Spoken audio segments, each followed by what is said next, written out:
साथीहरूले यति भनिसकेपछि त यी अटो चालक मेरा बुबा भन्दा पनि सुनितालाई निकै लाज लाग्यो। उसले साथीहरूका अगाडि गोजीबाट पैसा निकालेर लिनुहोस् अटो चालक दाइ भने आफ्नै बुबालाई भने। त्यो सुनेर रमेशको मन खिन्न भयो। त्यति बेला त उनी केही नबोली त्यो पैसा लिएर हिँड्यो। उनले छोरीले हिजो भनेको सबै कुरा बिर्सेर उसलाई माफ गरिदिएका थिए, तर आज छोरीले गरेको व्यवहार उनले बिर्सन सकेनन्। जब साँझ परेर छोरी घर फर्केर आए तब उनले हतारिँदै छोरीलाई सोधे, तैँले मलाई किन अटो चालक भनेर पैसा दिइस्? के तपाईँ आफ्ना साथीको अगाडि मलाई बुबा भनेर चिनाउन लाज लाग्यो? हजुर, तपाईँले ठिक प्रश्न गर्नुभयो।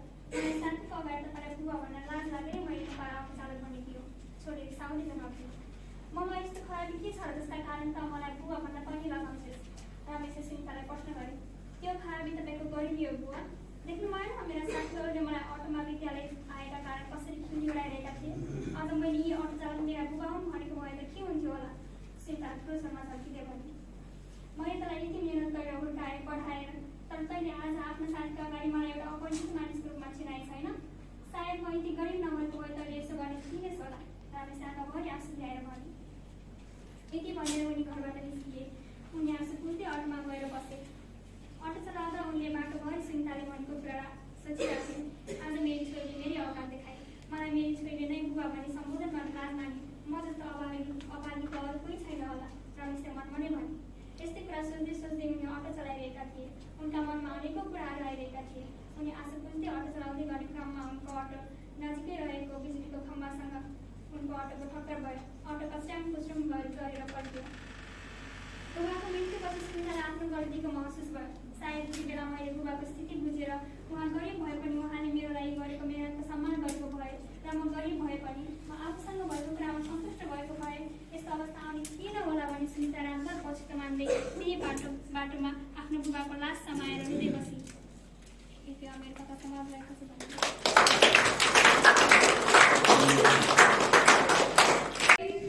स्टेजमा आमन्त्रण गर्दछौँ। मेरा बुबासँग पैसा छैन र मैले पैसा खर्च गर्नुहुन्न भन्ने कहिल्यै सोच्दैन थिएँ। शनिबारको दिन थियो। सुनिता घरमै बसेकी थिए। रमेश पनि घरमै थिए। सुनिता बुबा नजिकै गएर भने, बुबा मेरा साथीहरू जुम्ला घुम्न जाँदैछन्। मलाई पनि उनीहरूसँग जान मन छ। त्यसैले मलाई लगभग 10,000 जति पैसा चाहिएको छ। त्यो सुनेर रमेशले लामो सास फाल्दै सुनितालाई भने, हेर छोरी, तपाईँ त थाहा नै छ हाम्रो आर्थिक अवस्था कस्तो छ। थाहा छ मलाई, तपाईँले भन्नु पर्दैन। सुनिताले चोटो र चक्कोसमा भने।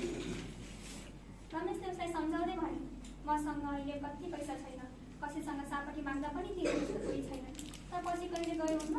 रमेशले यति मात्र के भन्न पाएका थिए। सुनिता रिसले आगो हुँदै झर्केर भने, होइन किन सधैँ पैसा छैन भन्नुहुन्छ? मेरा साथीहरूका बुबा आमा कति धर्म छन्, तपाईँ मात्र किन यति गरिब? यति भनेर सुनिता रुँदै कोठाभित्र बसी। रमेश एकछिन निशब्द भयो। उनलाई आफू गरिब भएकोमा आफै लाज लाग्यो। सुनिताको कुराले उनलाई निकै नराम्रो प्रभाव पार्यो। अर्को दिन सुनितालाई बिहानै विद्यालय जानुपर्ने थियो। ऊ गाडीको पर्खाइमा थिए, तर धेरै समयसम्म कुर्दा पनि गाडी आएन। त्यतिकैमा रमेश सुनिता उभिएको ठाउँमा पुगेर सुनिताले हिजो भनेको सबै कुरा बिर्सेर उनलाई माफ गरिदिए। सुनितालाई अटोमा जान मन त उनले सुनितालाई अटोमा आउन कर लगाए। सुनितालाई अटोमा जान मन त थिएन, तर पनि उसलाई ढिला भएको कारण ऊ अटोमा बस्न बाध्य भई। ऊ केही नबोली अटोमा बसी। केही समयपछि अटो विद्यालयको गेटमा पुगेर रोकियो। सुनिता अटोबाट निस्कि प्रेमिकाले अमिलो मन पार्दै भनी, आमा हाम्रो घरमा बत्ती कहिले जोड्ने? आमा त बोल्न नपाउँदै हजुरआमाले जवाफ दिनुभयो, नानी अब त तेरो बा पनि आउँछ, अलि दिनमा हाम्रो घर पनि उज्यालो हुनेछ। प्रेमिकाले बा भन्ने शब्द सुन्ने बित्तिकै खुसी हुँदै भनिए, हजुरआमा बुबा कहिले आउनुहुन्छ भन्नु न। नानी फुलपातीको दिनसम्म आइपुग्छु भन्दै थियो, आउला नि, हजुरआमाले जवाफ दिनुभयो। प्रेमिकाले फेरि सोधिए, हजुरआमा फुलपाती आउन अब कति दिन बाँकी छ? नातिनीको खुसीमा खुसी थप्न चौरी परेको अनुहारले मुसुक्क मुस्कुराउँदै भन्नुभयो, 3 दिन बाँकी छ बा। यति भन्दै गर्दा उहाँको आँखाबाट 2 थोपा आँसु गालाको मुजा हुँदै मुखसम्म आइपुगे। प्रेमिकाले देखेर पुस्दै रुन्छ स्वरमा भने, हजुरआमा किन रुनु भएको नि? नातिनीका ती कोमल हात समाएर मै खाँदै भनिन्, मेरी माया मेरो कालु केही भएको छैन मलाई, धत किन रुन थालेकी लाटी, यिनी त खुसीका आँसु हुन्। त्यति बेला भर्खर बत्ती जोडिएको वरपर छिमेकीको घरभन्दा पनि अझै चम्किलो देखियो त्यो झुपडी। त्यो दृश्य र बजै नातिनीका कुरा सुनेर रोटी पकाउँदै गरेकी प्रेमिकाको आमाको अनुहार पनि धपक्क बलेको थियो। एक सरको खुसी घरभरि फैलियो। दियोको धमिलो प्रकाश पनि चहकिलो देखिन थाल्यो। साँझको खाना खाएर फुलपातीको दिनको मिठो कल्पना गर्दै सबैजना सुते। बिहान मिरमिरे उज्यालोसँगै आमा उठेर आफ्नो काम धन्दामा जुट्नुभयो। प्रेमिका भने उठेर आफ्नो बुबा आउने खबर सुनाउन गाउँतिर गइन् र आफू पनि फुलपातीको दिनको प्रतीक्षा गरेर बसिन्। दशैंको समय भएकाले स्कुल छुट्टी थियो। बिहानको खाजा खाएर सबै साथीहरू मिलेर जंगलतिर बाख्रा चराउन गए। बिदाको समयको दैनिकी नै थियो उनीहरूको। दिनभरि जंगलमै साथीहरूसँग बाख्रा गोठाला गर्ने, खेल्ने र रमाउने प्रेमिका फुलपातीको अघिल्लो दिन पनि साथीहरूसँगै बाख्रा गोठाला गइन्। दिउँसो साथीहरूसँगै बसेर खेलेकी प्रेमिका बेलुका घर फर्किने समयमा भने आइनन्। अनि घरमा खोजाखोज हुन थाल्यो। प्रेमिकाको आमा हतार हतार गर्दै प्रेमिकाको साथीहरूलाई सोद्धा पनि आफूहरू अगाडि हिँडेको र प्रेमिकाले पछाडिबाट बाख्रा धपाउँदै थिइन् भन्ने जवाफ दिए। चारैतिर खोज तलास हुन थाल्यो, कहीँ कतै भेटिनन् प्रेमिका। एकान दोकान मैदान हुँदै हल्ला गाउँभरि पुग्यो। सबैले सबैतिर खोज्न थाले र पनि कहीँ नभेटेपछि हरेस खाएर पुलिसलाई खबर गरे। पुलिस पनि ढिला गरी रातको 10 बजे मात्रै पुगे, सायद टाढा भएर होला। पुलिस र गाउँलेले मिलेर खोजे। रातभरि खोज्दा अन्तिममा बिहान मात्रै 6 बजे जंगलको एक खोल्सामा उनको लास भेटियो। लास पनि निर्वस्त्र थियो। लगाएका कपडाहरू सबै च्यातिएका थिए। जिउभरि नीलाडाम र शरीर रक्त्याम्बे थियो। 11 वर्षीय बालिकाको त्यो बलात्कार पछिको विभत्स हत्या देखेर सबैको गहभरि आँसु भए। रगतमय तन देखेर सबैको मन आत्तियो, छिया छिया भयो। गाउँलेहरू रुन कराउन थाले। छोरीको त्यो अवस्था देखेर आमा बेहोस भइन्। पुलिसको अनुसन्धानका साथै प्रेमिकालाई अस्पताल पुर्याए र पोस्टमार्टम पश्चात पुलिसको काम सकिएपछि लास घरमा ल्याइयो। हजुरआमाले आफ्नी प्यारी नातिनीको त्यो हालत देखेर डाको छोडेर रुन थालिन्। हे भगवान, तिमीले के गरेको यस्तो? बरु मलाई मार। हजुरआमाको चितकारले सारा गाउँ नै कारुणिक बन्यो। दशैंको खुसी र उत्साह बोकेको गाउँ केही बेरमै शोकमा डुब्यो। सारा गाउँभरि रुवाबासी मचियो। हजुरआमालाई पुलिस र गाउँलेहरूले सम्झाउन खोजे, तर उनको पीडा भने झन् बढ्दै गयो। 2 घण्टापछि आमाको पनि होस खुल्यो। छोरीको सेतो कपडाले छोपेको लास देखेर लासमाथि नै घोप्टे पारेर रुन थालिन्। छोरी, म अब तेरो बालाई के भनौँ? छोरी, किन यति छिटै हामीलाई छोडेर गइस्? तेरो यो हालत बनाउने को हो? छोरी, अब म पनि किन बाँच्नु र म पनि मर्छु। हजुरआमाले पनि आलप बिलप गर्न थालिन्। माया, घरमा बत्ती हेर्ने धोको नपुर्याएरै गइस्। बा आउँछु भनेर कति खुसी थिइस्, किन गइस् नानी? हे भगवान, बरु मलाई लैजाऊ। सासु बुहारी रुँदै थिए। यतिकैमा विदेशबाट प्रेमिकाको बुवा आइपुगे। आफ्नो घरमा सबै गाउँलेहरूको यस्तो रुवाबासी देखेर पुलिसलाई सोधे। पुलिसले सबै कुरा बताएपछि टोपी खोलेर आँसु पुस्दै रुन थाले। विदेशबाट घर आउँदाको खुसीसम्म देख्न पाएनन्। ल्याएको झोला एकातिर मिल्काई रुन थाले। छोरी, किन मलाई छोडेर गयौ? म तिम्रो यो हालत गराउने मान्छेलाई छोड्दिन। म अब कसको लागि बाँच्छु? छोरी, तिम्रै निम्ति म विदेश गएको हुँ। म त्यो पापीको नाश गर्छु भने घरभित्रबाट खुकुरी ल्याएर नचाउन थाले। पुलिसले सम्झाउँदै खुकुरी खोसेर राखे। धैर्य गर्नुहोस्, हजुरलाई न्याय अवश्य मिल्छ भनेर सान्त्वना दिए। सबै गाउँलेले पनि सम्झाए। त्यसपछि लासको दाह संस्कार गर्ने तयारी गरे। घाटमा लगी दाह संस्कार गरेर घर फर्किए। मुखमै आएको दशैं आँसुको आहालमा डुब्यो। घरको खुसी हरायो। दशैंसँगै तिहार पनि गयो, तर त्यो पीडित परिवारले न्याय पाएन। न्यायको लागि चारैतिर भौतारिए। गाउँ पनि एकजुट भएर न्यायको लागि कहिले आन्दोलन गरे, कहिले अनसन बसे, तर केही सिप चलेन। काठमाडौँ गएर सडक तताए, अनसन बसे। हजुरआमा पनि अनसन बस्न गएकी थिइन्। बिचरी ती बुढीले न भोक मानिन्, न प्यास मानिन्, न गर्मी, न जाडो। त्यतिकैमा उनको बुढो शरीर उहाँको वातावरणलाई सम्हाल्न नसकी उनको त्यही चिसो खप्न नसकेर उनको उतै निधन भयो, तर पनि न्याय पाएनन्। प्रेमिकाले हत्या हुँदा उनी 11 वर्षकी थिइन्। आज 5 वर्ष पुग्यो र पनि उनको परिवारले न्याय पाएन। आज त विरक्तिएर घरै छोडेर कहिल्यै नफर्किने गरेर गए। अहिले पनि घर त्यही छ। उनले छोरी र बुढी आमाको याद मात्रै लिएर गए, टाढा, धेरै टाढा। धन्यवाद। 10 की छात्रा ऋचा भण्डारीबाट स्वीकार्नुहोस् प्यारो अभिवादन। आज मैले आफैले रचना गरेको कथाको शीर्षक रहेको छ न्याय पाइयो। आमा, छिटो नास्ताको डब्बा दिनु न के? मलाई विद्यालय जान ढिला भयो, छायाले भनी। छायाको आमाले भनिन्, रुक न रुक, कति हतार गरिस्? ल तेरो नास्ताको डब्बा। सुन त, राम्रोसँग गएछ है? हुन्छ के आमा, हुन्छ। म त 14 वर्षकी भइसके नि, आफ्नो ध्यान आफै राख्न सक्छु। छायाले भनी। छाया, ए छाया, छिटो आइज न के? कति अबेर गरिस्? छायाको साथी लक्ष्मीले चिच्चाई। ओहो, लक्ष्मी त आइपुगी। जहिले मैले गर्दा उसलाई अबेर हुन्छ। छायाले भनी र दगुर्दै लक्ष्मी कहाँ गई। लक्ष्मी डराए जै भनी, आज त विद्यालय जान धेरै अबेर भइसक्यो, छिटो छिटो हिँड, नत्र शिक्षकले खुब पिट्नुहुन्छ। उनीहरू हतार हतारमा हिँडेर विद्यालय पुगे। उनीहरू विद्यालयको घण्टी बज्नुभन्दा ठिक 5 मिनट अगाडि पुगेका थिए। लक्ष्मीले उज्यालो मुख गराएर भने, धन्नै समयमा पुगेछौ, नत्र त आज खुब पिटाइ खाइन्थ्यो है। त ल छिटो हिँड, धेरै गफ नगरौ, छायाले भनी। छाया र लक्ष्मी 9 कक्षामा पढ्थे। उनीहरू निकै मिल्ने साथी थिए। छाया र लक्ष्मीले एकअर्कालाई हरेक कुरा साट्ने गर्थे। विद्यालय आउँदा पनि सँगै आउँथे र सँगै घर फर्किन्थे। उनीहरू नजानेको कुरा एकअर्कालाई सिकाइदिन्थे र नास्ता पनि सँगै खान्थे। शुक्रबारको दिन थियो। छाया र लक्ष्मीको विद्यालयबाट छिट्टै बिदा भयो। उनीहरू दुवै विद्यालयबाट घर फर्किँदै थिए। यतिकैमा छायाले भनी, ए लक्ष्मी, भोलि त बिदा हो, आज गएर सबै गृह कार्य गरिसकेस् है, अनि भोलि नुहाई धुवाई गरेर मेरो घरमा आएस्, अनि खुब खेलौँला। आहा, भइहाल्छ नि, म भोलि तेरो घर आउँछु नि है, लक्ष्मीले भनी। कुराकानी गर्दा गर्दै छायाको पनि घर आयो। छाया आफ्नो घर गई। लक्ष्मीको घर पनि छायाको घरभन्दा अलि टाढा थियो। छायाको घरबाट 5 मिनट हिँडेपछि लक्ष्मीको घर जाने बाटो निकै सुनसान थियो। एक्कासी लक्ष्मी घरतिर जाँदै गर्दा 2वटा केटाहरूले पछाडिबाट लक्ष्मीको मुख बुझेर उसलाई लतार्दै घिसार्दै ओह्रालोतिर लगे। लक्ष्मीको मुख बुझेको कारण ऊ चिच्याउन सकिन। उनीहरूले लक्ष्मीलाई एउटा ठूलो रुख नजिक लगे र भुइँमा बेस गरी पछारे। लक्ष्मीको टाउकोमा चोट लाग्यो।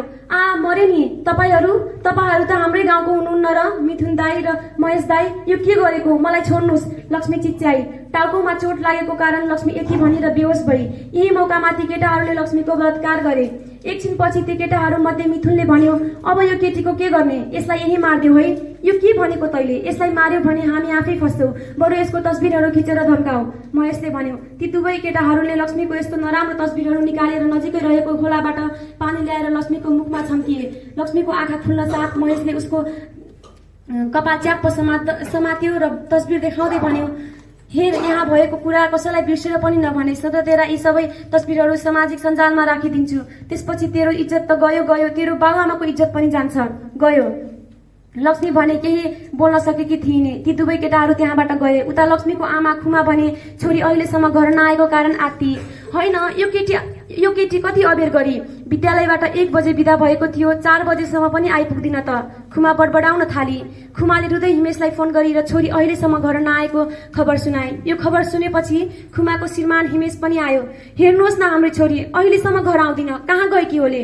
खुमाले रुँदै भनी, नरौ न, केही हुँदैन के उसलाई, तिमीले विद्यालयमा फोन गर न, अनि उसको साथीहरू कहाँ पनि गर, कतै उतै त गइन, हिमेशले भन्यो। मैले सबै ठाउँमा फोन गरेँ, तर ऊ कतै छैन, अब म के गर्ने, खुमा चिच्याई। लक्ष्मी भने निकै बेरपछि पुरै होसमा आई र सकी नसकी खोलामा गएर हात मुख धुन थाली। उसले आफ्ना कपडा मिलाउन थाली र झोला भिरी। ऊ बिसाउँदै आफ्नो घर जानका लागि अगाडि बढी। धेरै समय लगाएर ऊ घर अगाडि आई। रुँदै गरेकी खुमाले छोरीलाई देखेपछि दगुर्दै लक्ष्मी कहाँ गएर अङ्कमाल गरी, छोरी त कहाँ गएकी थिइस्, यति साँझ हुन्जेलसम्म किन घर नआएकी, अनि यो चोट कसरी लाग्यो, खुमाले सोधी। लक्ष्मीले रुँदै सबै कुरा भन्न खोज्दा उसले केटाहरूले भनेको कुरा झलक्क सम्झी। लक्ष्मीले ती कुरा टाल्दै र आँसु पुस्दै भनी, विद्यालयबाट घर फर्किँदै थिए आमा, मलाई फन्न चक्कर लागे जस्तो भयो र भुइँमा राखेको ढुङ्गामा मेरो टाउकोमा ठोकियो र त्यही बेहोस भए। एकछिनपछि होस आयो र म घर फर्किएँ। यति भनेर लक्ष्मी कोठाभित्र दगुर्दै गई र रुन थाली। त्यसको पछि हातमा पट्टी लिएर खुमा पनि गई। खुमाले लक्ष्मीको टाउकोमा औषधि लगाएर पट्टी बाँधिदिए। खुमाले भनी, ल अब तँलाई कोही केही हुन्न, हिँड खाना खान। लक्ष्मीले भनी, नाइ भयो, म खान्न, तपाईँ नै खानुहोस्। खुमाले निकै कर गर्दा पनि लक्ष्मीले खाना मानिने। त्यस दिन लक्ष्मी भोकै पेट सुती। शनिबारको दिन थियो। लक्ष्मी बिहानै उठेर आमाको कोठातिर घरि जान खोज्थी। उसले आफूसँग भएको सबै घटना बताउन खोजेकी थिए, तर 2 कदम अगाडि सारेर 4 कदम पछाडि लिन्थी। उता छाया भने लक्ष्मीको पर्खाइमा थिए। निकै पर्खेपछि पनि लक्ष्मी छायाको घर आइने। छायाले मनमा नै सोची, यो लक्ष्मी किन मेरो घर नआएकी होले, सधैँ तेरो घर आउँछु भनेपछि त आउने गर्थी नि, अब त म आफै जानु पर्यो। छायाले आफ्नी आमालाई भनी, आमा, म एकछिन लक्ष्मीको घर जान्छु है। ल छिटो गएस् अनि छिटो आएस्, छायाकी आमाले भनिन्। छाया लक्ष्मीको घर गई र लक्ष्मीको कोठाभित्र पसी। ओहो लक्ष्मी, यो तँलाई के भयो, यो चोट कसरी लाग्यो, छायाले भनी। यो केही भएको होइन, हिजो बाटोमा लडेर लागेको नि यो चोट त, लक्ष्मीले भनी र धर रुन थाली। छायाले भने लक्ष्मीले झुट बोले जस्तो लाग्यो। छायाले साँचो कुरा बताउन निकै जिद गरेपछि लक्ष्मीले आफूसँग भएको सबै नराम्रो घटना बताई। त्यो सुनेर छाया पनि निकै रोएर भनी, त्यसो भए हिँड्न, यो कुरा गएर खुमा आन्टीलाई भनौँ। मैले यो कुरा कसैलाई भन्न सक्दैन। यदि मैले ती दुवै केटाहरूले मेरो तस्बिरहरू सामाजिक सञ्जालमा राखिदिन्छन्। मिथुन र महेशले मलाई धम्की दिएका छन्, लक्ष्मीले डराएर भने। लक्ष्मीले फेरि भनी, म बिन्ती गर्छु यो कुरा कसैलाई नभनेस्, नत्र मेरो र मेरो आमा बुवाको इज्जत नै जान्छ। हुन्छ, म भन्दिनँ, छायाले भनी र घर फर्किए। छाया घर पुगेर निकै बेर सोची, मैले यो कुरा कसैलाई भनौँ कि नभनौँ। भने लक्ष्मीले न्याय पाउँछे, तर भनिने भने म आफैले माफ गर्न सक्दैन। म यो कुरा आमालाई भन्छु र भोलि गएर खुमा आन्टीलाई पनि भन्छु। लक्ष्मीको मन निकै डराएको थियो। म के गरौँ, कसो गरौँ, मेरो जिन्दगी बर्बाद भयो। म मेरो आमालाई सबै कुरा भनौँ कि नभनौँ? लक्ष्मीको मनमा सधैँ यही प्रश्न मात्र उठ्थ्यो। अर्को दिन छाया बिहानै उठेर आमालाई सबै कुरा भने। यो कुरा भएपछि उनीहरू लक्ष्मीको घर गए। लक्ष्मीको घर अगाडि मानिसहरूको भिड थियो। त्यहाँ पुलिस पनि आएका थिए। छाया र उसकी आमा अलि नजिक गएर हेर्दा पुलिसले पंखामा झुन्डेको लक्ष्मीको लासलाई तल झार्दै थियो। छाया भुइँमा थचक्क बसी। पुलिसले लक्ष्मीको लासलाई तल झार्न नपाउँदै खुमा र हिमेशले रुँदै लासलाई नै अंगालो हाले र भने, छोरी के गरेको यस्तो तैले? के समस्या थियो र तलाई? भगवान पनि कति निर्दयी हुन्, भएकी एउटी छोरी पनि लगेर गयो। 14 वर्षकी छोरीले तिम्रो के नै बिगारेकी थिए र? उठ न लक्ष्मी, उठ। किन नबोलेकी? हामीले एकअर्काको साथ कहिल्यै नछोड्ने बाचा गरेको थियौं, त्यो किन बिर्सेर मलाई चटक्कै छोडेर गइस्? छाया चिच्चाउन थाली। लक्ष्मीको लासलाई पुलिसले पोस्टमार्टमको लागि लगेर गए र साथसाथै खुमा र हिमेशलाई पनि पूछताछ गर्न लगे। पुलिसले सोध्यो, के तपाईँको घरमा लक्ष्मीलाई केही तनाव थियो र? वा तपाईँलाई उसले केही तनावको कुरा भनेकी थिए? खुमा र हिमेशले आफूलाई सम्हाले र भने, यस्तो केही थिएन, मेरो छोरीले यस्तो किन गरे, हामीलाई केही थाहा छैन। त्यसपछि उनीहरू लक्ष्मीको लासलाई लगेर गए। उसको अन्तिम संस्कार बुबाले नै गरिदिए। समय बित्दै गयो। लक्ष्मी किन यस्तो गरेकी होले भन्ने बारे खुमा र हिमेशलाई केही थाहा थिएन। छाया र छायाकी आमालाई लक्ष्मीको मृत्युको कारण त थाहा थियो। छाया सानो मुख गराएर भनी, आमा, हामीलाई त सबै कुरा थाहा छ। जाउँ न, गएर खुमा र हिमेश अङ्कललाई सबै कुरा बताउन, नत्र लक्ष्मीले न्याय पाउँदिने। बिस्तारै बोल, कसैले सुन्ला नि फेरि। हेर, अब यो कुरा छोड्दे, कसैलाई केही भन्न पर्दैन। किन भन्नु पर्यो? उनीहरूले आफ्नो इज्जत आफै फाल्नलाई भयो। अब यसबारे केही नबोल, छायाको आमाले भनी। ठिक छ, नभन्नुहोस्, तर मेरो साथीको लागि म गएर सबै कुरा भनिदिन्छु। आज यदि यो सबै घटना मसँग भएको भए पनि यस्तै भन्नुहुन्थ्यो होला, छायाले भनी। यो कुरा सुनेर छायाकी आमा धडधड रुन थाली र भनी, ठिक छ छोरी, जाऊ, गएर सबै कुरा बनाऊ। उनीहरू दुवै खुमा र हिमेश कहाँ गए र लक्ष्मीसँग भएको त्यो नराम्रो घटना भने। यो सुन्न साथ खुमा र हिमेश छानाबाट खसे जस्तै भए। हिमेश निकै रिसाएर भन्यो, के मेरो छोरीको साथ यस्तो भयो? ती केटाहरू त अब मरे, म तिनीहरूलाई छोड्दिन। कस्ता पापी हुन् ती केटाहरू, आफ्नै गाउँको भएर पनि यति सानी मेरी छोरीसँग त्यस्तो गरे। खुमाले भने, उनीहरूलाई लक्ष्मीसँग त्यस्तो गर्ने व्यक्तिको बारेमा थाहा थियो, त्यसैले उनीहरू मिथुन र महेशको खिलाफ आवाज उठाउन भनेर पुलिस कहाँ गए। पुलिसले सबै कुरा थाहा पाएपछि मिथुन र महेश खिलाफ सबुत खोज्न थाले। सबै बुझ्दै जाँदा मिथुन र महेश निकै नराम्रा केटाहरू रहेछन् थिए। पुलिसले लक्ष्मीसँग त्यो घटना भएको ठाउँमा सबुत खोज्न थाले, तर उनीहरूले त्यहाँ केही भेटाएनन्। त्यसपछि पुलिसले मिथुन र हिमेशलाई पुलिस थानामा ल्याएर आए र उनीहरूको फोन खोसे। त्यस फोनमा साँच्चीकै लक्ष्मीका नराम्रा तस्बिरहरू थिए। त्यो सबै देखेर पुलिसलाई लक्ष्मीको बलात्कारी यिनै हुन् भन्ने कुरामा पूरा विश्वास भयो। पुलिसले ती केटाहरूलाई जेलमा हाले र सजाय दिए। खुमा र हिमेश पनि छोरीको आत्माले न्याय पाई भनेर खुसी भए। छाया पनि खुसी भइन्। धन्यवाद नानी, तिमीले यसबारे हामीलाई भनेर हाम्रो छोरीलाई न्याय दियौ। तिम्रो गुण हामीले कसरी तिरौला? खुमा र हिमेशले रुँदै भने। छायाले खुमा र हिमेशलाई अँगालो हालेर भने, यस्तो नभन्नुहोस् न, यो कुरा भन्नु त मेरो अधिकार फर्ज थियो। ऊ पनि त मेरो मिल्ने साथी थिए। अब म पनि तपाईँको छोरी जस्तै हुँ। खुमा र हिमेशले एकअर्कालाई खुमा र हिमेशले यो कुरा सुनेर बेस गरिन थाले। मेरो हार्दिक नमस्कार छ। आज म यस स्टेजमा आफ्नो छोटो कथा प्रस्तुत गर्न उपस्थित भएको छु र मेरो कथाको शीर्षक रहेको छ संघर्ष र प्राप्ति। सल्यान जिल्लाको शिवाकोटमा एक जोडी दम्पति बस्थे। उनीहरू एकअर्कालाई निकै प्रेम गर्थे। उनीहरूको पहिलो सन्तानका रूपमा सीताको जन्म भयो। सीता जन्मदा उनीका आमा बुबा भारतको दिल्ली शहरमा बस्थे। आफ्नो पहिलो सन्तान छोरी जन्मिएकाले सीताका आमा र बुबा निकै खुसी भए। बुबाले खिसिक्क हाँस्दै भने, आहा, हाम्री छोरी त स्वयं लक्ष्मी माताकै रूप लिएर जन्मिन्। म मेरी छोरी जन्मेको उपलक्ष्यमा सारा टोललाई मिठाई बाँड्छु। आमाले पनि हर्षित हुँदै भनिन्, हो हजुर, हाम्रो छोरीको मुहारको चमकले हाम्रो सारा घर नै उज्यालो बनाइदियो। बुबा छिटो छिटो पसलमा गएर 10-12 डिब्बा मिठाई किनेर सबै छिमेकीलाई बाँड्दै भने, ल त मेरी छोरी जन्मिएकी छिन्, त्यसैको खुसियालीमा यो मिठाई खानुहोस्। छिमेकीले पनि भने, बधाई छ हजुर, छोरीको मुख हेर्न चाहिँ साँझ आउँछ है। बुबाले पनि हाँस्दै हस् भने। यसरी उनले सारा छिमेकलाई मिठाई बाँडे। सीताका बुबा मिजासिला, लगनशील र असल स्वभावका थिए। उनको मुखबाट कसैका लागि नराम्रो शब्द निस्केनन्। उनी छोरी सीता जन्मिएकोमा आफूलाई संसारकै भाग्यमानी ठान्दै भन्थे, साँच्चै छोरी जन्मनु जति खुसी त केही हुँदो रहेनछ। बुबा बन्ने सौभाग्य कहाँ जो पाए त्यहीले पाउँछ र। सीताको बुबाले अलिअलि धक्कु पनि लगाए। आमा र बुबा दुवैको प्रेम पाएर सीता हुर्किन्। उनी 3 वर्षको हुँदा उनीहरू नेपाल फर्किए। उनीहरू सुखी र सम्पन्न थिए र उनीहरूलाई केही कुराको अभाव थिएन। उनका बुबाले एका बिहानै छोरीलाई भने, छोरी सीता यहाँ आऊ त मैले तिमीलाई के ल्याइदिएको छु। सीतालाई काखमा राखेर आमा आँगनमा आइन् र भनिन्, के ल्याउनु भएको छ र? निकै खुसी देखिनुहुन्छ त। हेर त यहाँ मैले छोरीलाई फराक ल्याइदिएको छु। हाम्रो छोरीलाई कति सुहाउला है, बुबाले उत्सुक हुँदै भने। यसरी सीताले आमा बुबा दुवैबाट राम्रो हेरचाह र प्रेम पाइन्। उनीहरूको परिवारमा खुसियाली मात्रै थियो। सीताको बुबाको एउटा ठूलो मिल र ठूलो सिनेमा हल खोल्ने इच्छा थियो। केही समयपछि उनले यस्तो गरे पनि उनीहरू झनै धनी हुँदै गए। सीताको परिवारको समृद्धि र सम्पन्नता देखेर उनका आफ्नै भाइ लगायत गाउँलेहरूले पनि डाहा मान्थे। उनीहरू शिवाकोटमा बसे पनि उनीहरूको 4 तले ठूलो भव्य घर चाहिँ श्री बजारमा थियो।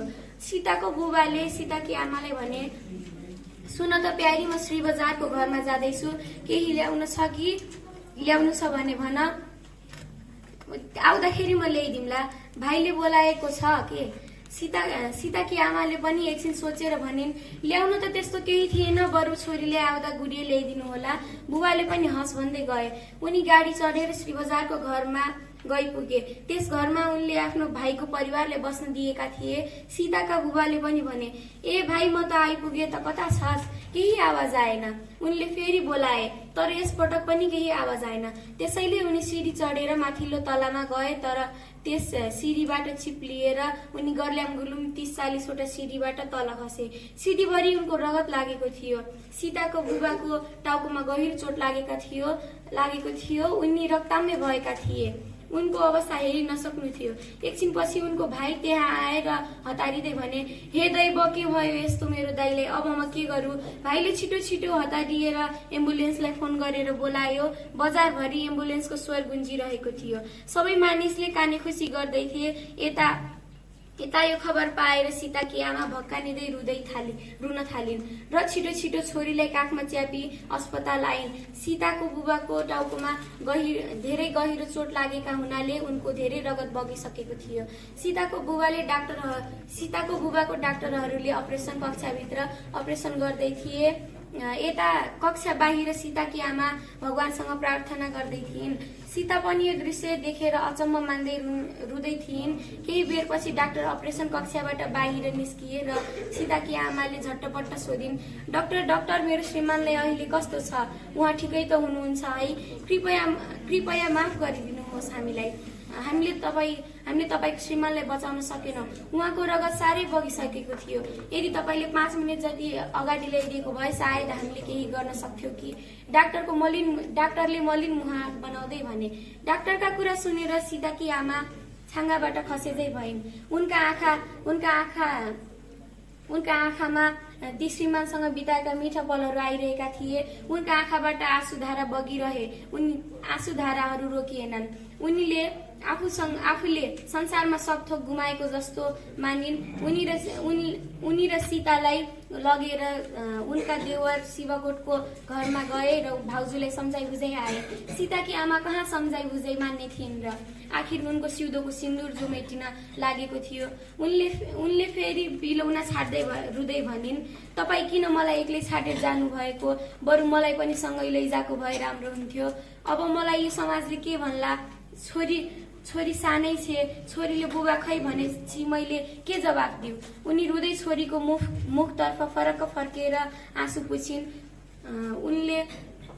उनले छोरीलाई रुन्ची स्वरमा भनिन्, हेर छोरी, अब तिमी नै मेरो सहारा हौ। अब म तिमीलाई राम्रोसँग पाल्छु र एउटा असल व्यक्ति बनाउँछु। सीताको बुबाको मृत्युले उनीहरूको खुसी घरलाई एक्कासी उजाड मरुभूमि चाहिँ बनाइदियो। सीताको बुबाको दाह संस्कार गर्नका लागि यता उसको भाइ र अरू गाउँले लास बोकेर घाटतिर लाँदैथे भने यतातिर सीताको आमाको जीवनबाट रातो रङ खोसियो, चुरा फुटाइयो र सिन्दुर मेटाइयो। लोग्ने मरेको बिडाबाट सीताकी आमा उम्किन नपाउँदै समाजले उनलाई अलक्षिणीको उपनाम दिन थाले। उनी पँधेरामा पानी लिन जाँदै थिइन्। एक्कासी अगाडिबाट आउँदै गरेकी महिलाले भुइँमा थुक्दै भनिन्, थुक्क अलक्षिणी विधवा, त त्यति कमलो उमेरको श्रीमानलाई खाएर मेरो शुभ साइतमा यो रितो गाग्री ल्याएर मेरो साइत बिगारिस, बरु जा गएर मर।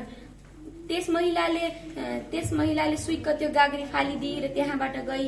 सीताकी आमाले आँसु बुझ्दै गाग्री टिपिन् र पानी भरेर घरमा आइन्। यसरी नै उनका दिनहरू बितिरहे। सीताको बुबाको भाइ सीताका काका उनीहरूको घरमा आएर ठुलो ठुलो स्वरमा भने, भाउजू यहाँ आउनु त।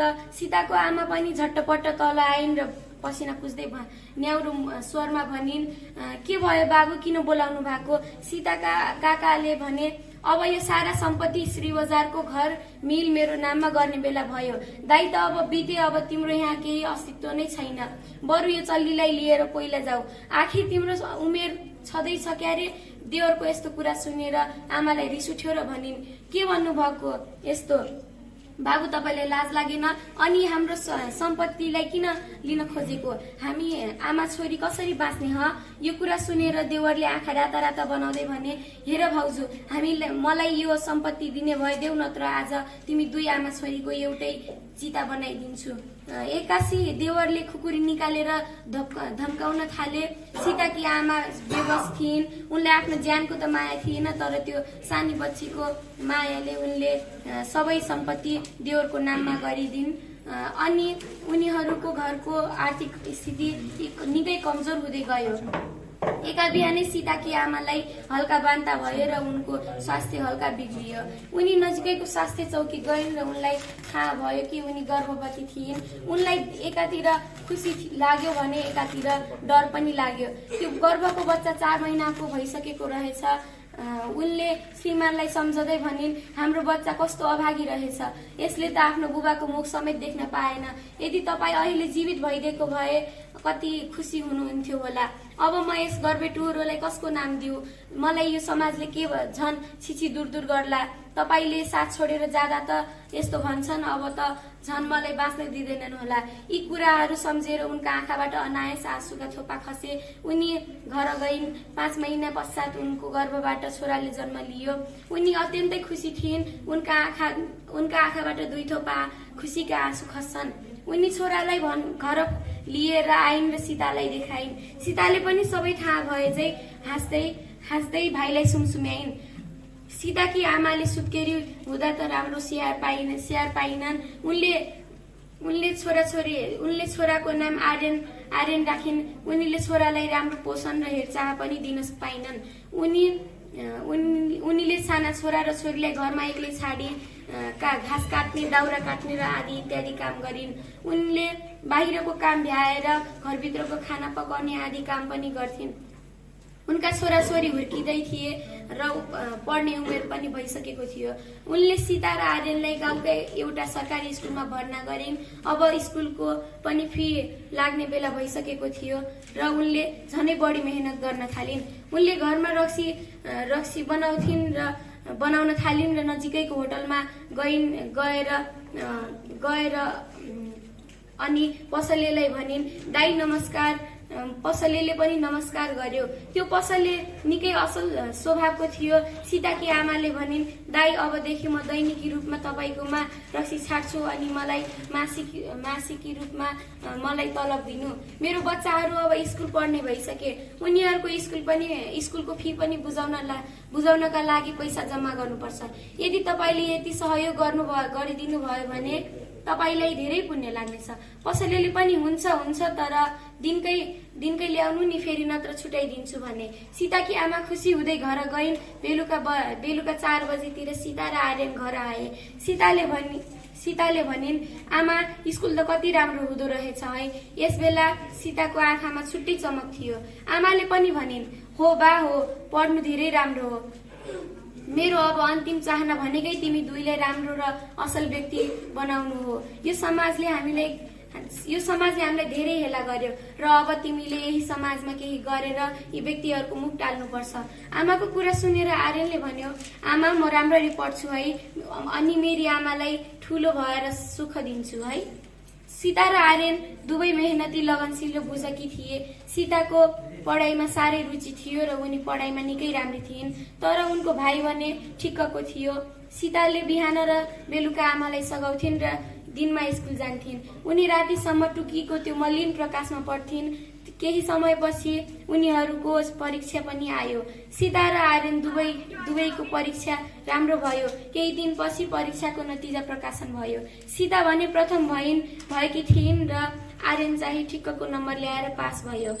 यसरी नै कैयौं वर्ष बितेर सीता र आर्यन दुवै लक्का जवान भए। आर्यनले 10 कक्षा पास गरेर विदेशतिर लाग्यो र सीताले पढाइ निरन्तर राखिन्। सीताको पढाइ अझै उत्कृष्ट थियो। उनले मास्टर डिग्री पास गरिन् र लोकसेवाको तयारी गरिन्। आर्यन विदेश गएको पनि 7-8 वर्ष भइसकेको थियो। यता सीताले लोकसेवा पनि पास गरिन्। अनि उनी गाउँकै एउटा ठुलो विद्यालयमा शिक्षिका बनेर पढाउन थालिन्। अनि उनी निकै असल र नम्र स्वभावकी थिइन् र निकै सुन्दर पनि थिइन्।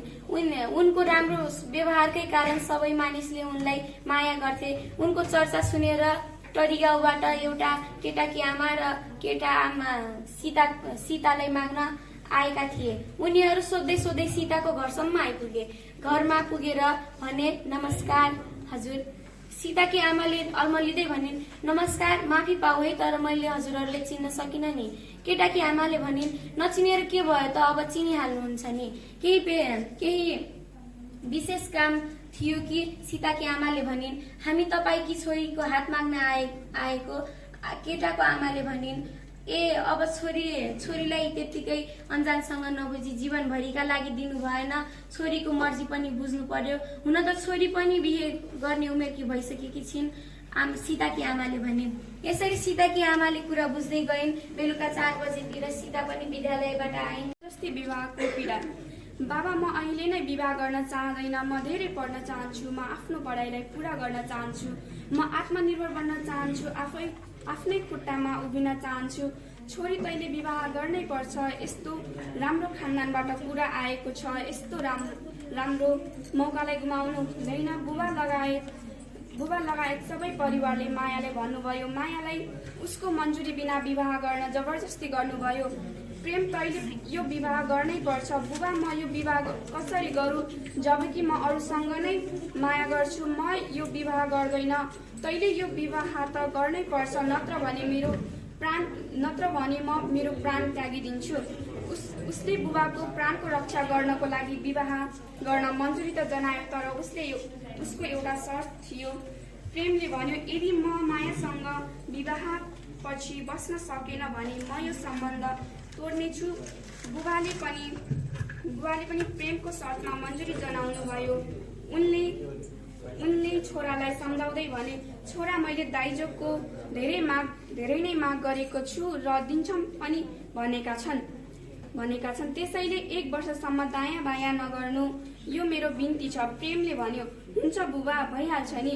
दाइजो धेरै दिन्छौँ भनेका छन्। पहिले नै भनेको भए म अघि नै मन्जुरी जनाउँथे। बाबु छोरा यस्तै कुराहरू गरिरहेका थिए। करिब 1 हप्तापछि माया र प्रेमको विवाह सम्पन्न भयो। यो विवाह मायाको लागि जबरजस्ती थियो भने प्रेमको लागि प्रेमले यो विवाह दाइजोको लोभमा गरेको थियो। मायाको माइतीमा केही समस्या आइपरेकाले भने जति दाइजो दिन सकेनन्। मायाको बुबाले भन्नुभयो, सम्धिज्यू अहिले घरमा केही समस्या आइपरेकाले भने जति दाइजो दिन सकेन। मेरो समस्याको समाधान भएपछि म हजुरलाई बाँकी दाइजो दिन्छु नि, अनि म हजुरलाई समयमा नै सबै दाइजो दिइसक्नेछु भइहाल्छ नि सम्धिज्यू भनेर प्रेमको बुबाले भन्नुभयो। प्रेमको परिवारलाई लागेको थियो मायाको माइतीले बाँकी दाइजो एक महिनाभित्र दिन्छन् होला, तर मायाको माइतीमा समस्याको समाधान नभएको हुनाले मायाको माइतीले 1 वर्षसम्म पनि दाइजो दिइसकेनन्। प्रेमको परिवारले पनि मायालाई 1 वर्षसम्म राम्रो व्यवहार गर्यो।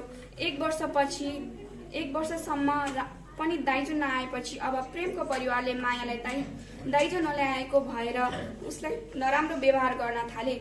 मायाले सासू ससुराले, आमा बुबा, म मेरो अगाडिको पढाइ पूरा गर्न चाहन्छु र म मेरो देशको सेवा गर्न चाहन्छु म एउटा डाक्टर बनेर देशको सेवा गर्न चाहन्छु भनिन्।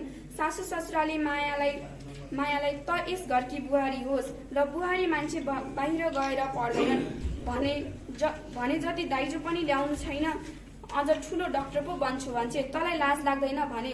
माया आफ्नो सासू ससुराको यस्तो व्यवहार देखेर दङ्ग भइन्। हिजोसम्म बुबा आमाले मैले मागेको कुरालाई नाइ भन्नु हुँदैन थियो, आज के भएछ? मायाले मनमा नै भनिन् र सासू ससुरालाई सम्झाउन धेरै प्रयास गरिन्, तर सासू ससुराले उनलाई अझ गाली गरे। मायाले आफ्नो श्रीमानलाई पनि भनिन्, तर उनको श्रीमानले उनलाई तैले धेरै पढ्नु पर्दैन, आमा बुबालाई घरको काममा सघाउँदा हुन्छ, अनि तैले पढेर के गर्छेस् भने। प्रेमको यस्तो व्यवहार देखेर उनी झसङ्ग भइन्।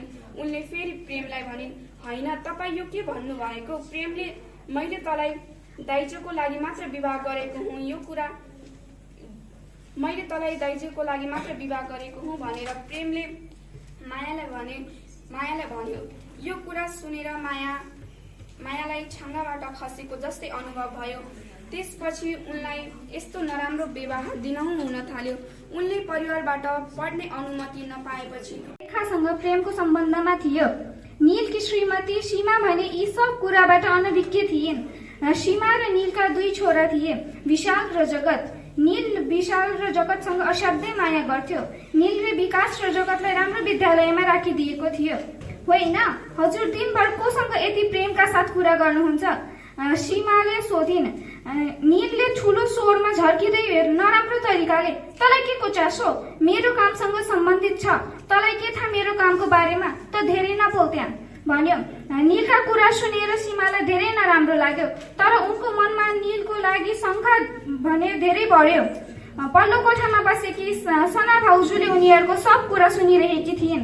सीमाले सनालाई आफ्नो मनमा जागेका शङ्काबारे सब कुरा भनिन्। सनाले सब कुरा सुनेर र बुझेर नील र सीमाको नजिकका सम्बन्धीहरूलाई बोलाएर सीमा र नीललाई सम्झाउन आग्रह गरिन्। नीलले सम्बन्धीहरूको कुरा सुनेर उहाँहरूको अगाडि सीमासँग माफी माग्यो। मलाई माफ गर, मैले जे भने त्यो सब रिस्कमा भनेको थिएँ, तर उसको त्यो माफी भने भित्रैदेखि थिएन। त्यति सब भएको 2 दिनमा नीलले आफ्नो प्रेमिकालाई भेट्यो।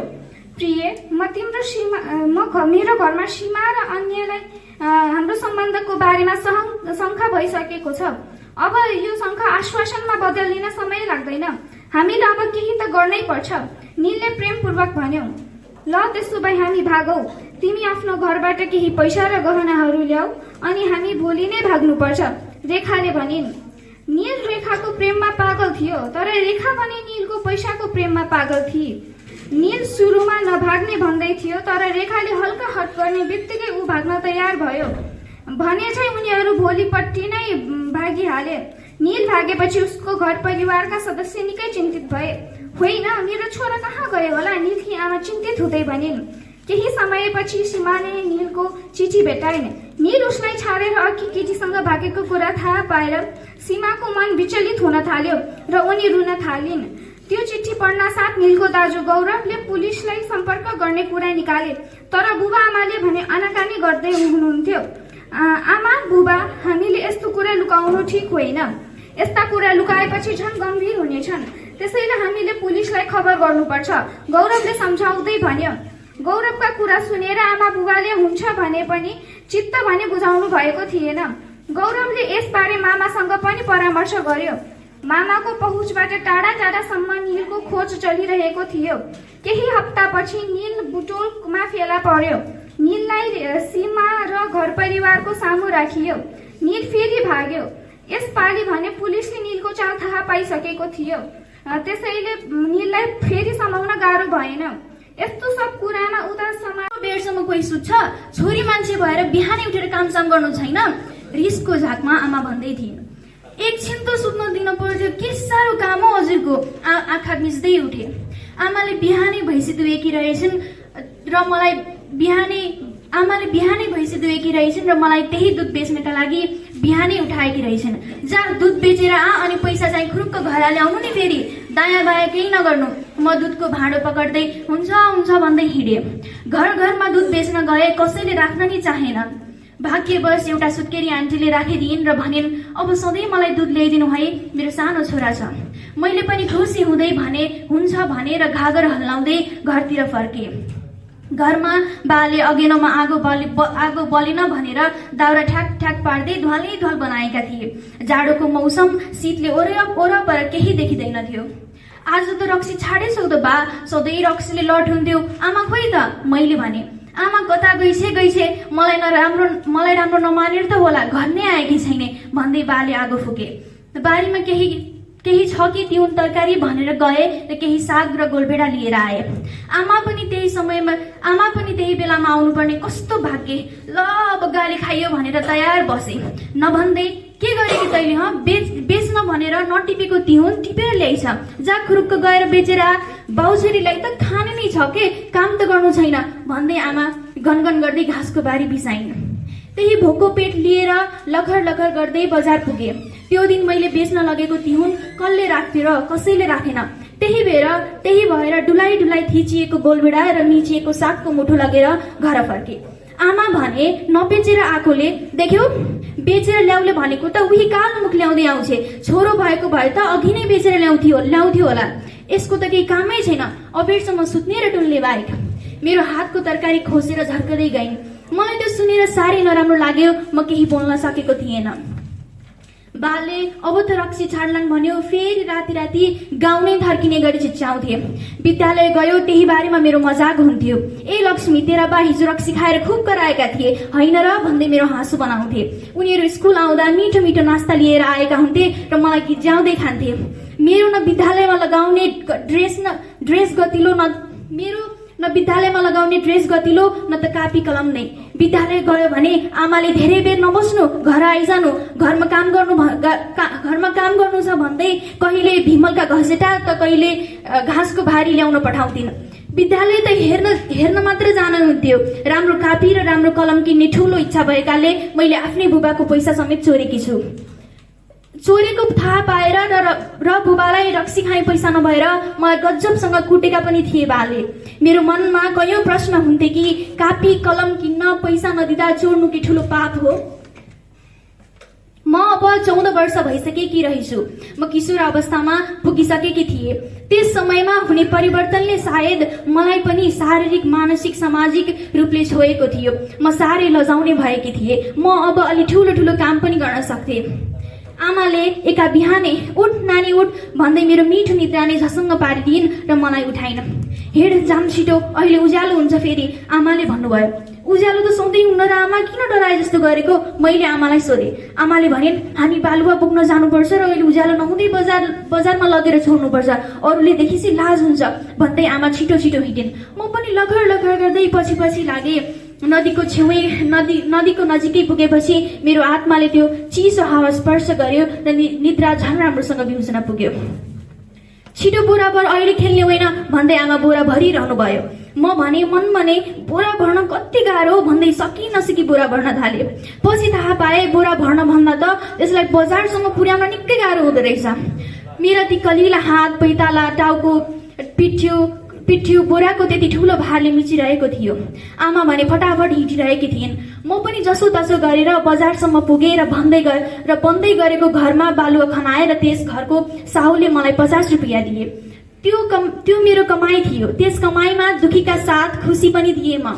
तर त्यो खुसी मेरा लागि छेनै खुसी भयो, किनभने मेरो पैसा आमाले खुसी दिएकी थिइन्। उनलाई जग्गा जमिन जो जोड्नु थियो। चाडपर्व आउँथ्यो, अरू केटाकेटीहरूले नयाँ नयाँ लुगा लगाउँथे, म भने उही पुरानो घागर र चोलीमा हुन्थे। आमा नयाँ घागर किनिदिनु न, तिज आइरहेछ भन्यो कि किन चाहिएको छ, आफ्नै घर जानु उतै घागर किन्नु, आमाले भने। मेरो मनमा प्रश्नवाचक चिन्ह कि मेरो घर कहाँ छ, यही मेरो घर होइन र भन्ने लाग्थ्यो। म मामा घरबाट दशैं मनाएर आउँदै थिएँ। मेरो घागरमा रातो रातो रगत लागेको रहेछ, मलाई थाहै थिएन। बाटोमा सुन्तली दिदी भेटिएकी थिइन्। लक्ष्मी तिमी त किशोरी भइसौ त भनेर उनले मलाई भनिन्। उनले के भनेको मैले थाहा पाएन। अलि पर बिसौनी ढुङ्गामा बसेर उठ्दा त ढुङ्गामा रातो रगत लागेको रहेछ। अनि बल्ल थाहा पाए दिदीले के भन्न खोज्नु भएको रहेछ। म छुई भएकी रहेछु। मैले त्यो कुरा घरमा लुकाउन खोजेँ तर सकिनँ। आमाले देखिहाल्नु भयो। आमाले मलाई बोलाएर ल अब तैँले बार्नुपर्छ, कतै भान्सामा नजानु, कुलका घरानी नजानु नि भन्दै धोतीको टालो च्यात्दै भनिन् मलाई। र मलाई त्यो टालो दिइन्, तर मैले त्यो वस्त्रलाई कसरी प्रयोग गर्ने जानिनँ। तर पछि जसो तसो गरेर प्रयोग गरिहाले। आमाले बार्नुपर्छ, तरकारीहरू नछुनु, कुहिन्छन् भन्थिन्, कुलदेवताको कोठामा पनि नजानु भन्थिन्। तर म चाहिँ हुँदो रहेछ भनेर उनीहरू नभएको बेलामा कुलको कोठामा पनि गए, भान्सामा पनि गए, तरकारी नि छोए, तर केही भएन र आमाको कुरामा पनि विश्वास लाग्न छाड्यो।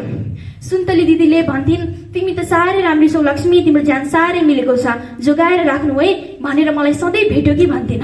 समय बित्दै गयो। म 17 वर्षकी भइसकेकी रहेछु। मेरो विवाह गर्ने उमेर पनि भइसकेको रहेछ। मलाई केटो हेर्न आए। म पनि केही नसोची विवाह गर्न तयार भए, किनभने मलाई लाग्थ्यो कि म दुःख गरेर भए पनि राम्रोसँग पेटभरि खान त पाउँला भनेर मैले विवाह गर्ने सोच बनाएँ। मलाई त्यस घरमा सुरुमा त राम्रै व्यवहार गरिन्थ्यो, तर पछि मेरो अभागी भाग्यलाई कहाँ राम्रो हुन्थ्यो र माइतभन्दा बढी तनाव पाएँ मैले त्यो घरमा। मलाई गर्भवती अवस्थामा पनि राम्रो खाना दिइँदैन थियो। सासूले धेरै खान पर्दैन, धेरै खाए बच्चा राम्रो हुन्न भन्ने गर्थिन्। म भने केही बोल्दैन थिएँ। घरमा भैँसी दुहुनु हुन्थ्यो, तर मैले त्यो घरको दुध कालो सेतो कस्तो हुन्थ्यो थाहा पाए त एकै गाँस निक्लो रोटीको स्वाद। त्यही माथि पनि 2 छोरीको आमा, दाइजन ल्याएकी बुहारी, नाङ्गो घरकी छोरी हुँदा म साह्रै अपहेलित हुन्थे। म गहभरि आँसु बोकेर पीडामा उनीहरूको सुन्न नसकिने गाली सुन्थे, त यस्ती घरकी त उस्ती घरकी। कहिलेकाहीँ त खाना नपाएकाले पकाउँदै उनीहरूलाई छेलेर खाने गर्थे। ठेकी भरि मही पारेका हुन्थे, अनि म कचौरा भरि मही खाएर त्यति कचौरा पानी त्यस ठेकीमा राखिदिन्थे।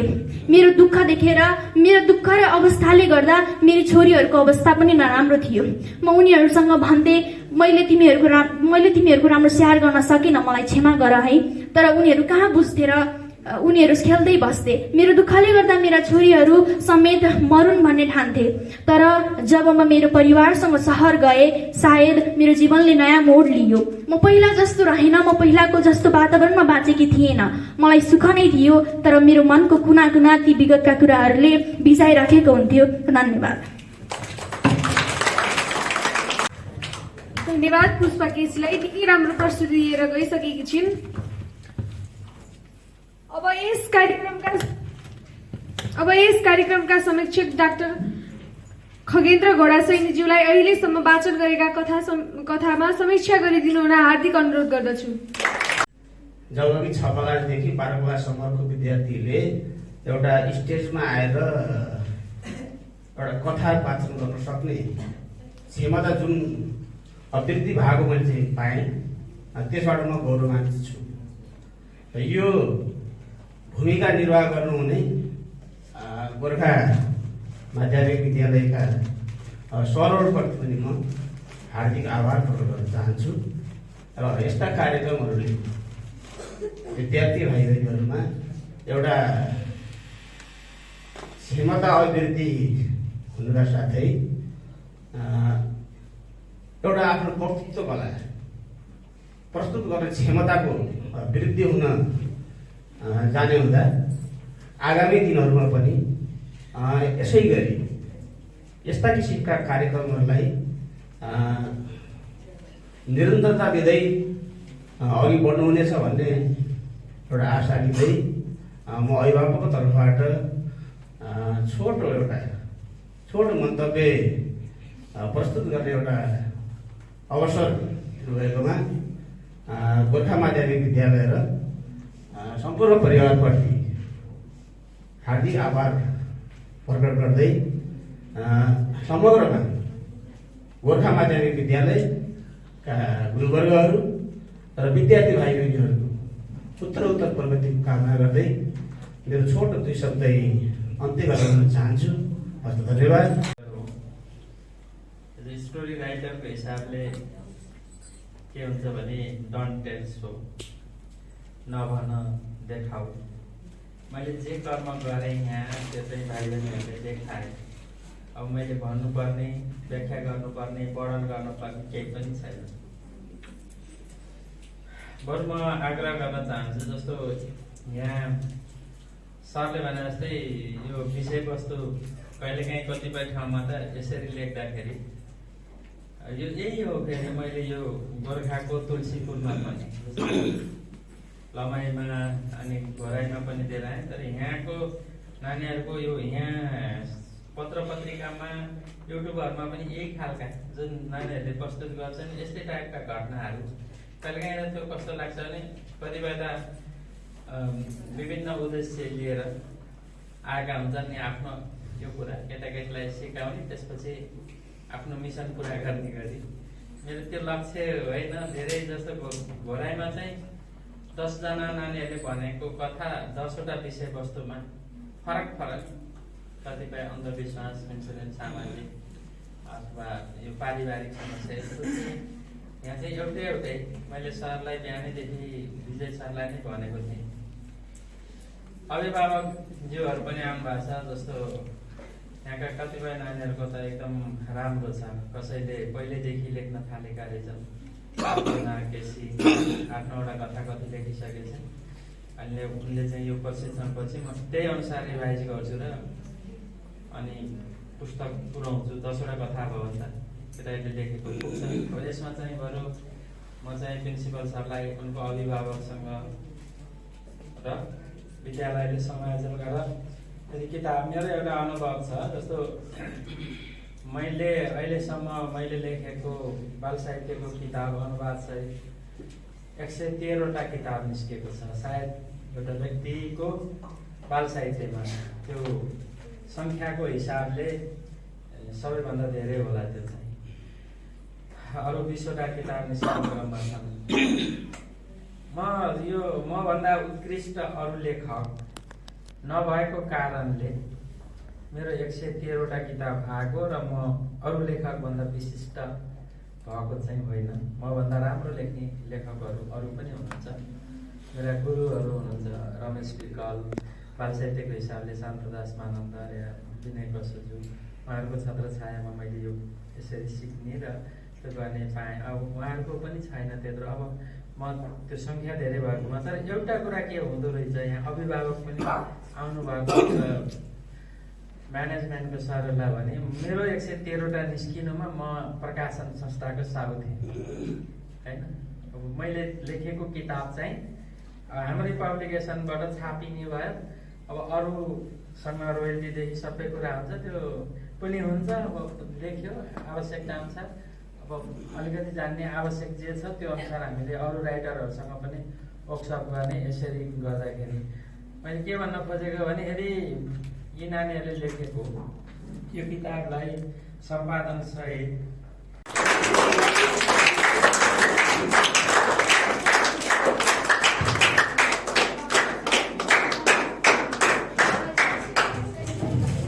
अनुरोध गर्दछु र मायाको चिनो ग्रहण गरिदिन हुन सामाक्षिक डाक्टर खगेन्द्र गोडासैनी सरलाई अनुरोध गर्दछु।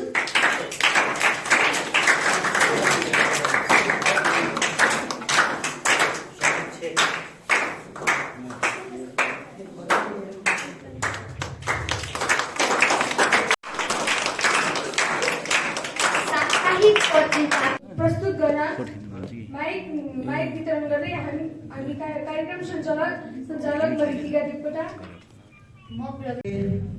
आभार छु आज साहित्यका थुप्रै विधाहरूमध्ये स्टोरी, एसे, होइन, पोएम्स, एक्ट प्ले जस्ता साहित्यका विभिन्न विधाहरूमध्येमा आज स्टोरी राइटिङलाई आज गोर्खा स्कुलले प्रशिक्षणको रूपमा झन्डै 3 दिनको कार्यक्रमको कुरा आयो। 3 दिनसम्म तीज, चौथी, पञ्चमी जस्तो चाडपर्वलाई पनि उहाँहरूले माइनोरिटीमा राखेर यो कार्यक्रममा सहभागी भएर जुन 3 दिनको कार्यक्रमलाई सम्पन्न गर्नु भएको छ, म हृदयदेखि आभार व्यक्त गर्न चाहन्छु। भाइ बहिनीहरू, अब आज तपाईँहरूका थुप्रै साहित्यका विधाहरू पढिए। साहित्य समाजको दर्पण हो भनेर पनि भनिन्छ।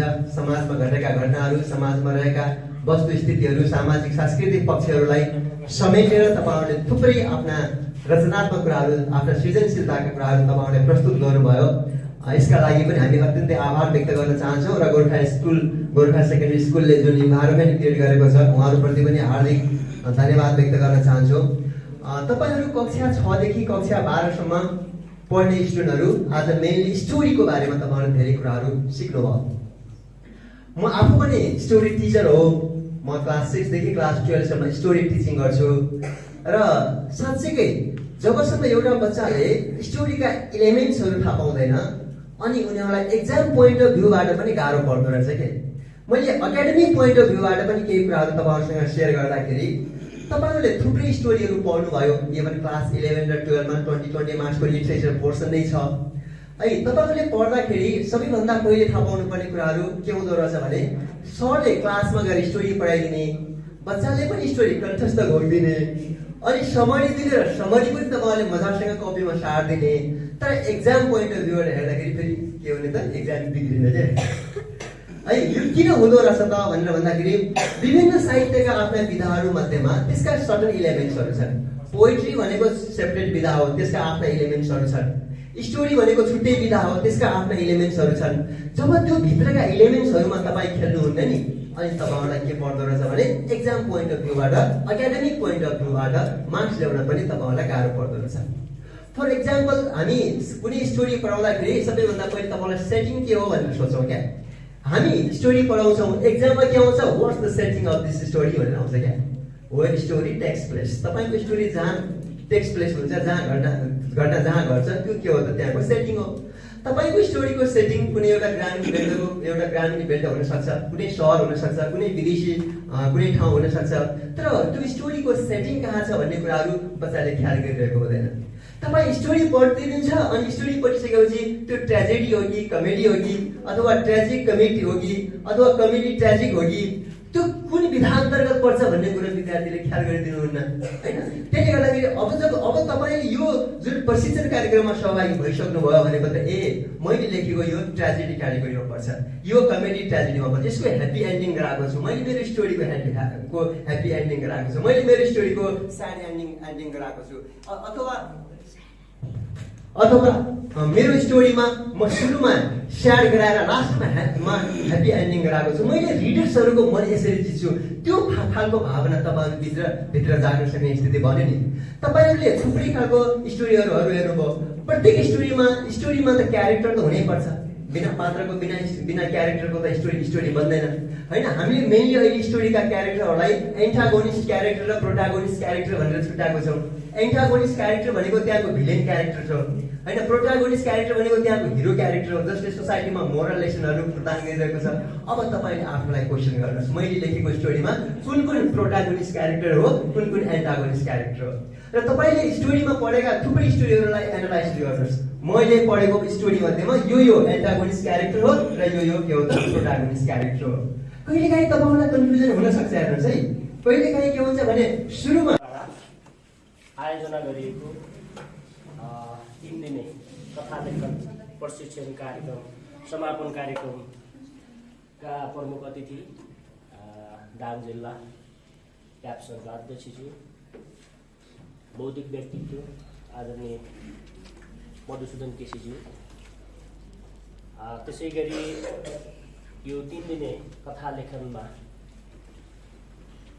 विद्यार्थी भाइ बहिनीहरूलाई प्रशिक्षण गर्नुहुने कथाकार विजय राज आचार्यज्यू र आजको यो कार्यक्रममा विभिन्न कथाहरू प्रस्तुत गरिसकेपछि त्यो कथाहरूलाई समीक्षा गर्नुहुने समीक्षक डाक्टर खगेन्द्र घोडासेकीज्यू,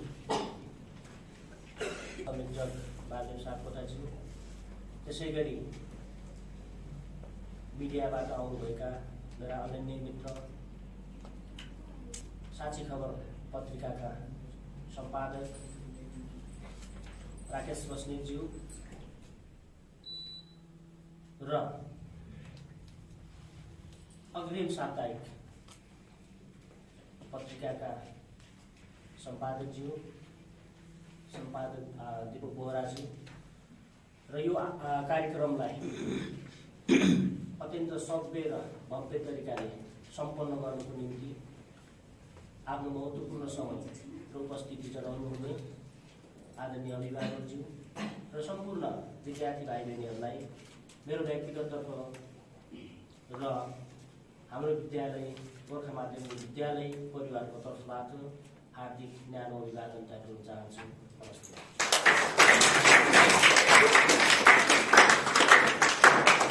हामीले विद्यालयले विभिन्न गतिविधिहरू गरिरहेको छ,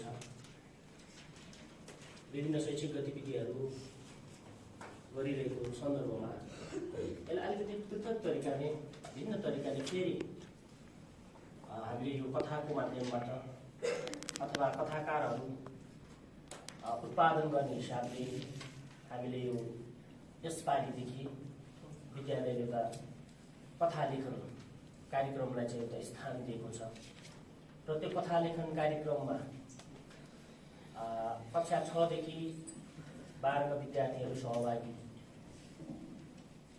हुने भनेर हामीले जानकारी गरेका थियौँ र हाम्रो कथा लेखन कार्यक्रममा 40 जना विद्यार्थीहरू सहभागी गरौँ सर प्रथम त्यसपछि आगामी दिनहरूमा त्यसलाई हामी चाहिँ फेरि थप विद्यार्थी सङ्ख्यालाई चाहिँ हामी उपस्थिति गराउनुपर्छ है सर भन्ने कथाकारको हाम्रो विजयराज सरको आग्रह अनुसार हामीले 44 जना विद्यार्थीहरू यो कथा लेखन कार्यक्रममा चाहिँ सहभागी हुनुभएको छ र मैले विशेष गरी विद्यार्थी भाइहरूलाई धन्यवाद दिन चाहन्छु कि यो एक किसिमको विदाको समयमा एक किसिमको पर्वको समयमा पनि यो उपस्थिति जनाएर यो कथा लेखन कार्यक्रमलाई जुन चाहिँ सभ्य तरिकाले सम्पन्न गर्न गइरहेका छौँ त्यसको लागि चाहिँ मेरो व्यक्तिगत र विद्यालय परिवारको तर्फमा पुनः चाहिँ मैले चाहिँ धन्यवाद दिन चाहन्छु। आज हामी चाहिँ विद्यार्थी भाइ बहिनीहरूले जुन कथाहरू लेखेर स्टेजमा आएर निर्धक्कका साथ आफ्ना प्रस्तुतिहरू दिनुभएको छ यो अत्यन्त चाहिँ सराहनीय कार्य, अत्यन्त चाहिँ राम्रो काम चाहिँ भएको छ। यसमा म अत्यन्त खुसी छु। यसले चाहिँ विद्यालय परिवारलाई थप ऊर्जा थप प्रेरणा मिलेको छ कि यो कार्यक्रमलाई अझै आगामी दिनहरूमा चाहिँ निरन्तरता र थप व्यवस्थित तरिकाले अगाडि बढाउनेछ भन्ने मैले यो प्रतिबद्धता विद्यालय परिवार तर्फबाट जनाउन चाहन्छु। र आज सरले मलाई विद्यार्थी भाइ बहिनीहरूले लेखेका कथाहरू सरले चाहिँ प्रकाशन गर्न लायक कथाहरू चाहिँ मलाई हस्तान्तरण गर्नुभएको छ। पक्कै पनि यो कथाहरूलाई हामी केही सम्पादन गरेर विद्यालयले चाहिँ यो कथाहरू चाहिँ प्रकाशन गर्नेछ र त्यो प्रकाशन गरिसकेपछि ती कथाहरू विद्यार्थी भाइ बहिनीको हातमा हाम्रो अभिभावकज्यूहरूको हातमा जानेछ र ती कथाहरू चाहिँ हाम्रो पुस्तकालयमा पनि सुरक्षितका साथ रहनेछ ताकि भोलिका दिनहरूमा विद्यार्थी भाइ बहिनीहरू यहाँबाट 6 क्लास 7, 8, 9, 10, 11, 12 पास आउट भइसकेपछि पनि पछि आउने जेनेरेसनहरू पनि विद्यार्थी भाइ बहिनीहरूले लेखेका कथाहरू चाहिँ पढ्नुहुनेछ र त्यो कथा पढेर तपाईँहरूबाट उहाँहरूलाई त्यो कथाहरू सिर्जना गर्ने प्रेरणा मिल्नेछ र तपाईँहरूलाई उहाँहरूले चाहिँ सम्झिनुहुनेछ। त्यो वातावरण चाहिँ विद्यालयले परिवारले गर्दछ। यो अर्को प्रतिबद्धता चाहिँ म गर्न चाहन्छु। त्यसै गरी अब हाम्रो अहिले चाहिँ चारवटा गोर्खा ग्रुपद्वारा सञ्चालित चारवटा विद्यालयमा चाहिँ यो कथा लेखन कार्यक्रम सुरु भएको छ। गोर्खा आइडियल स्कुल बालबाङमा 3 दिने कार्यक्रम समापन भइसकेको छ। त्यसै गरी गोर्खा मोडल सेकेन्डरी स्कुल लमैमा पनि सम्पन्न भइसकेको छ। त्यसै गरी Ghorahi Gorkha international public school त्यहाँ पनि चाहिँ सम्पन्न भएको छ र आज चाहिँ गोर्खा स्कुल तुलसीपुरमा चाहिँ यो 3 दिने कथा लेखन कार्यक्रम चाहिँ समापन हुँदैछ। र सरले भन्दै गर्दाखेरि सरले चाहिँ हाम्रो कथाकार विजयराज आचार्यजीले भन्नुभयो भनेका कुराहरू मैले चिन्तन मनन गर्दै हामीले फर्स्ट फेजमा जिल्ला स्तरीय रूपमा कथाहरूको कथा प्रतिस्पर्धा गर्ने जिम्मा चाहिँ हाम्रो क्याप्सनका अध्यक्ष आदरणीय व्यक्तित्व मधुसूदन केसीलाई जिम्मा दिँदै विद्यालयमा गोर्खा ग्रुपद्वारा सञ्चालित 4वटा विद्यालयहरूमा हामीले यस्तै कथाकार भाइ बहिनीहरूलाई हामीले चाहिँ एउटा प्रतिस्पर्धा गर्नेछौँ।